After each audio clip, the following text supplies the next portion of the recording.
अगर आपके दिमाग में कन्फ्यूजन है कि ये जीनियस स्पोर्ट्स का बिड क्या है, ये क्या कंपनी है, क्या करते हैं, पता है बहुत बड़ी कंपनी है, यूके में इसका हेडक्वार्टर है एंड काफ़ी बड़े बड़े नामों के साथ ये एसोसिएटेड है, लेकिन ये इंडियन फुटबॉल में क्या लेके आ सकते हैं। अगर आपने सिर्फ वो फैंसी टर्म सुने हैं अभी तक, लेकिन उसका मतलब क्या है एग्जैक्टली, उसमें आप इन्वॉल्व होना चाहते हैं तो trust me, this video is for you, because I am here to talk about Genius Sports. उनका जो अभी रिसेंटली मीटिंग हुआ है AIFF एंड क्लब रिप्रेजेंटेटिव्स के साथ, क्या रहा है उसमें, क्या नहीं हुआ है, वो सब चीज़ के बारे में आज इस वीडियो में हम कवर करने वाले हैं। वैसे दोस्तों कैसे हैं आप लोग? I hope well and good. What that is the most important thing that matters. Like I said that this video is going to be very extensive about Genius Sports. तो आपको पता होगा अभी रिसेंटली एक मीटिंग हुआ है genius sports का with AIFF and all the club representatives except for Mohan बगान। हर किसी ने वो मीटिंग अटेंड किया था, लेकिन मोहन बगान के कोई भी क्लब रिप्रेजेंटेटिव्स वहाँ नहीं आए इस ऑनलाइन मीटिंग में ज्वाइन करने के लिए। इस पर्टिकुलर मीटिंग में जीनियस स्पोर्ट्स ने एक प्रेजेंटेशन देना था क्लब्स को कि भाई क्यों उनको लगता है कि this is the future for ISL and for the clubs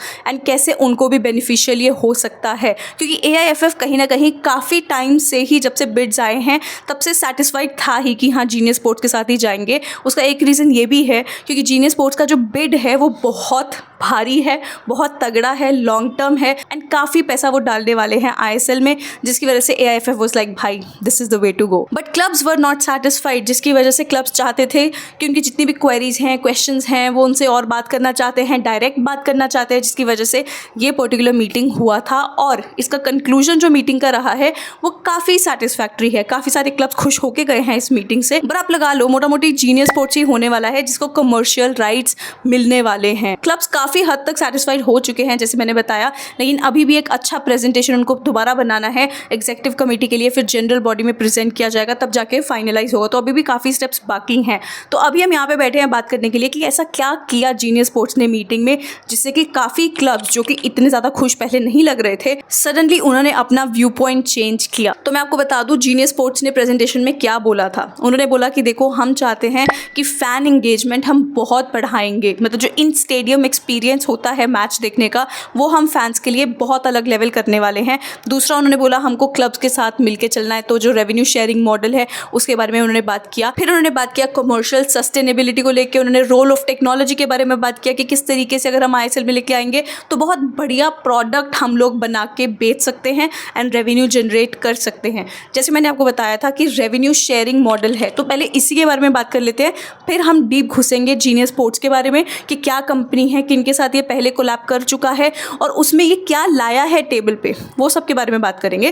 पहले रेवेन्यू शेयरिंग के बारे में बात करते हैं। जीनियस स्पोर्ट्स का जो बिड था वो ये था कि हर साल वो 64.4 करोड़ तो देंगे ही, पर हर साल 5% इंक्रीज करके वो पैसा डालने वाले हैं। तो 15 + 5 दैट इज 20 ईयर्स का ये जो डील है, तो ऑलमोस्ट 2130 करोड़ रुपीस वो डालने वाले हैं हमारे लीग में। कि भाई बहुत बड़ा ऑफर है। जीनियस स्पोर्ट्स को क्या चाहिए? उनको कमर्शियल राइट्स चाहिए ISL के एंड फेडरेशन कप के। तो इसमें कोई IFL या फिर I लीग, जो भी तुम उसको बोलना चाहते हो, जो हर साल नाम चेंज होता रहता है, वो इसमें इंक्लूडेड नहीं है। सिर्फ ISL है एंड फेडरेशन कप, ये दो चीज़ें हैं जिसका कमर्शियल राइट्स जीनियस स्पोर्ट्स मांग रहा है। अब ये रेवेन्यू शेयरिंग कैसे होगा? 64.4 करोड़ रुपीस जो जीनियस स्पोर्ट्स डाल रहा है उसका डायरेक्टली 20% तो AIFF की पॉकेट में जाने वाला है कि ठीक है तुम हमको कमर्शियल राइट्स दे रहे हो तो तुम पकड़ो अपना 20% उसका। फिर उसके बाद सीजन खत्म होने पे जो भी प्रॉफिट जनरेट होगा, जो भी रेवेन्यू जनरेट होगा, उसका 70% जो है वो AIFF को दिया जाएगा,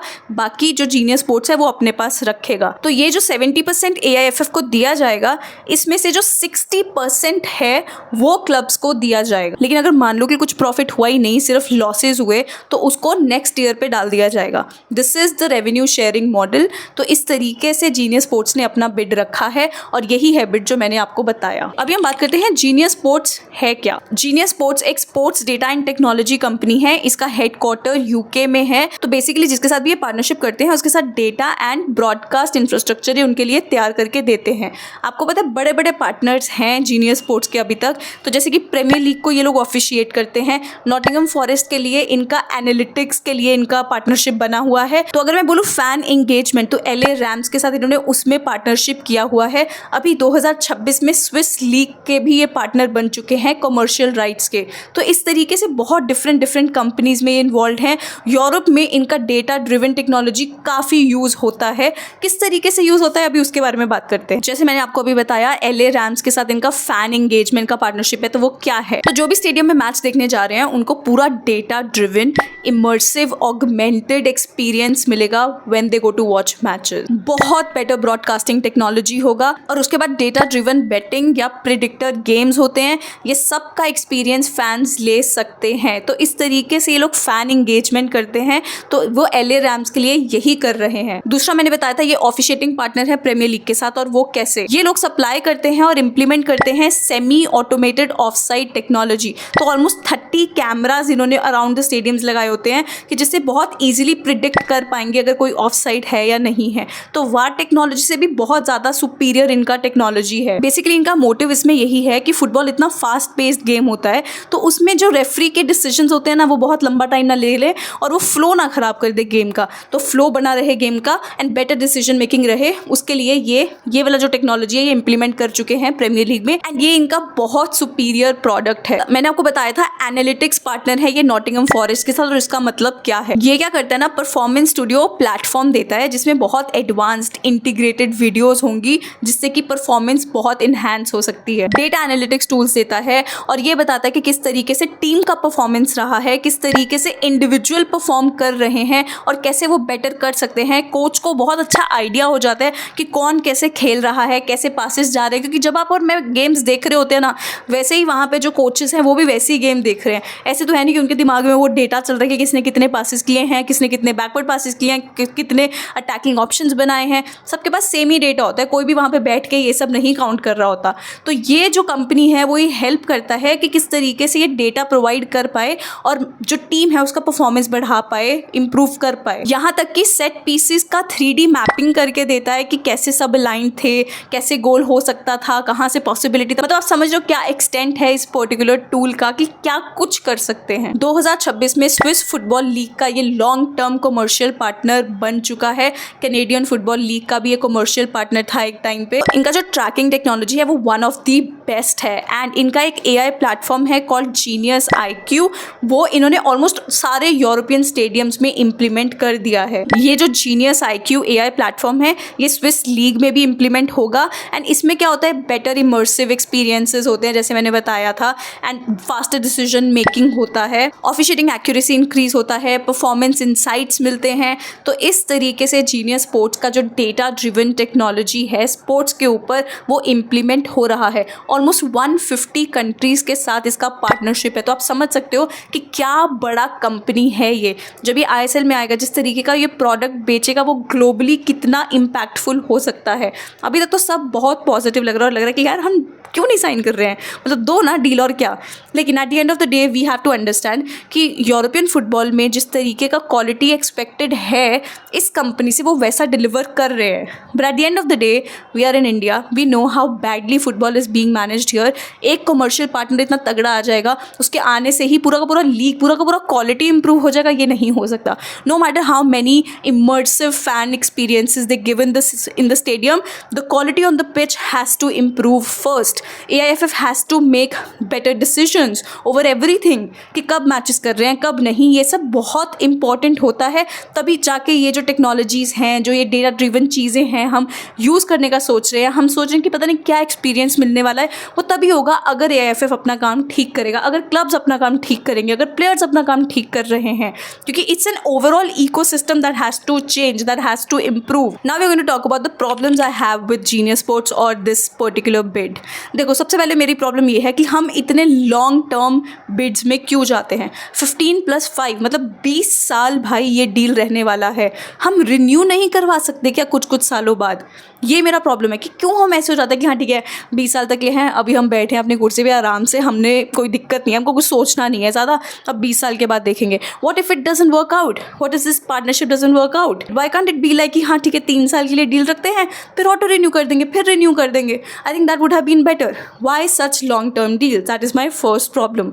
दूसरा प्रॉब्लम जो मेरा इस डील के साथ ये है कि देखो ISL कवर्ड है, फेडरेशन कप कवर्ड है, व्हाट अबाउट आई लीग या फिर if you want to call it Indian Football League, IFL, जो भी तुमको बुलाना है उसको, सेकेंड लीग जो इंडिया की है वो तो कवर होनी चाहिए थी ना यार। जैसे मैंने बताया था स्विस फुटबॉल लीग है, उनकी टॉप 2 लीग्स कवर्ड है, जो कमर्शियल राइट्स ये जीनियस स्पोर्ट्स प्रोवाइड करने वाला है। लेकिन इंडिया के लिए जो डील है वो है ISL एंड फेडरेशन कप, कहीं पे भी सेकेंड लीग इंक्लूडेड नहीं है। तो किस तरीके से प्रमोशन रेलीगेशन चलेगा, क्या इम्पैक्ट होगा क्या नहीं, ये चीज़ें बहुत डिपेंड करती हैं यार। सेकेंड लीग तो कवर्ड रहना चाहिए था ना, तो बहुत स्मूथली चीज़ें चलती। अभी जो आई लीग है, IFL whatever you want to call it, वो अभी AFF ही चलाएगा, जैसे भी चलाएगा, जो क्वालिटी में चलाएगा। अगर भाई तुम्हारा सेकंड ईयर का क्वालिटी नहीं रहा तो किस तरीके से प्रमोशन होगी, जो टीम्स वहाँ आएंगी वो क्या क्वालिटी दिखाएंगी उधर यार। तो मेरे को कहीं ना कहीं उससे भी प्रॉब्लम है। मेरे को तो ये भी लग रहा था कि IWL भी इनको कवर करना चाहिए था। अगला प्रॉब्लम भी मेरा वही है कि देखो वो है टाइमिंग्स। ISL जब भी देख लो हर दिन चल रहा होता है, 2 महीने में कंपटीशन ख़त्म कर देते हैं। मेरा उससे बहुत बड़ा प्रॉब्लम, आपको नहीं लगता है हम लोग जो यूरोपियन फुटबॉल देखते बड़े हुए हैं, हम हमेशा ये देखते हैं अच्छा सैटरडे संडे है, वीकेंड है, ये प्रीमियर लीग वीकेंड है, अभी प्रीमियर लीग देखेंगे या कुछ और देखेंगे, ऐसे रहता था। लेकिन ISL हर दिन चल रहा होता है यार, हर दिन। तो इनकी टाइमिंग्स भी ऐसे रहते हैं। जैसे आज नॉर्थ ईस्ट यूनाइटेड का मैच है गोवा के साथ, वो 5 बजे है। हम ऑफिस करें कि बीच में ISL देखें, तो इससे बहुत बड़ी प्रॉब्लम है यार। विमेंस फुटबॉल का मैच दोपहर के 3 बजे रख रहे हैं, ये क्या टाइमिंग्स है भाई। या तो ये इतने श्योर है कि कोई देखने ही नहीं वाला मैचेस, क्या फ़ायदा, छोड़ो भाई। तुम्हारा ये है प्लान, ये तुम्हारा मोटिवेशन है, इस तरीके से तुम लोगों को प्रमोट करोगे देखने को कि भाई देखो ISL के मैचेस चल रहे हैं, IWL के मैचेस चल रहे हैं। It's very unfair, which is why I feel that AIFF really has to use their brains and implement it properly कि क्या तुम्हारे टाइमिंग्स होंगे ताकि ज़्यादा से ज़्यादा लोग देख पाएँ। अगला प्रॉब्लम जो मेरा है वो ये है कि इतने सारे फीचर्स हैं जीनियस स्पोर्ट्स के, इतना कुछ है इनके पास प्रोवाइड करने के लिए, वो किस हद तक इंडिया में क्या चीज़ें इम्प्लीमेंट करेंगे, इसको लेके श्योर होना बहुत ज़रूरी है। क्योंकि हम कोई वैसे जायंट वाले कंट्री नहीं है कि जो बहुत अच्छा कर रहे हैं फुटबॉल में। हमको लगेगा कि हाँ ठीक है, बेसिक्स ही ये चीज़ें दे दी, 1-2 चीज़ें दे दी, हम उससे सेटिस्फाइड हैं। We don't have to be that way, we have to be sure of what they are giving and क्या वो एग्जीक्यूट हो रहा है कि नहीं, कि क्या सारा पैसा बस AIFF की पॉकेट में जा रहा है, वो 20% लेके खुश है and nothing is happening. So I feel एक प्रॉपर रोड मैप, एक प्रॉपर विजन होना बहुत ज़रूरी है कि इंडिया के हिसाब से किस तरीके से इम्प्लीमेंटेशन होने वाला है, और जो हमारा सेकेंड लीग है उसका क्या हाल होगा आगे जाके, ये भी जानना बहुत ज़रूरी है। आपको पता होगा कैप्री स्पोर्ट्स एक ही बिडर आया था इंडियन वुमेंस लीग के लिए, तो यही है सोल प्रोवाइडर की वो IWL दिखाना चाह रहे हैं। इनका भी 20 साल का डील था, ओवर 150 करोड़ रुपीस। तो आप सोचो कितना डिफरेंस है mains football and women's football में। तो कैप्री स्पोर्ट्स जो है वो IWL एंड IWL2 दोनों ही कवर करना चाह रहा था। क्या अभी फाइनलाइज हुआ है क्या नहीं, अभी कुछ पता नहीं है, but I just wanted to like make a video on this thing कि क्या है जीनियस स्पोर्ट्स जो लेके आने वाला है, which is of course a lot, but I hope that you guys understood what Genius Sports brings to the table. But this was the video, I hope you guys like it. मैं काफ़ी effort मारती हूँ videos में बनाने के लिए, तो अगर आपको अच्छा लगता है आप कॉमेंट सेक्शन में ज़रूर बताना, क्योंकि it just gives me a lot of motivation to create and come up with these videos more. Baki, that is the video. If you guys like it, please don't forget to like, subscribe, share, hit the bell icon so you never miss a video from me. Thank you so much for watching. Namaste.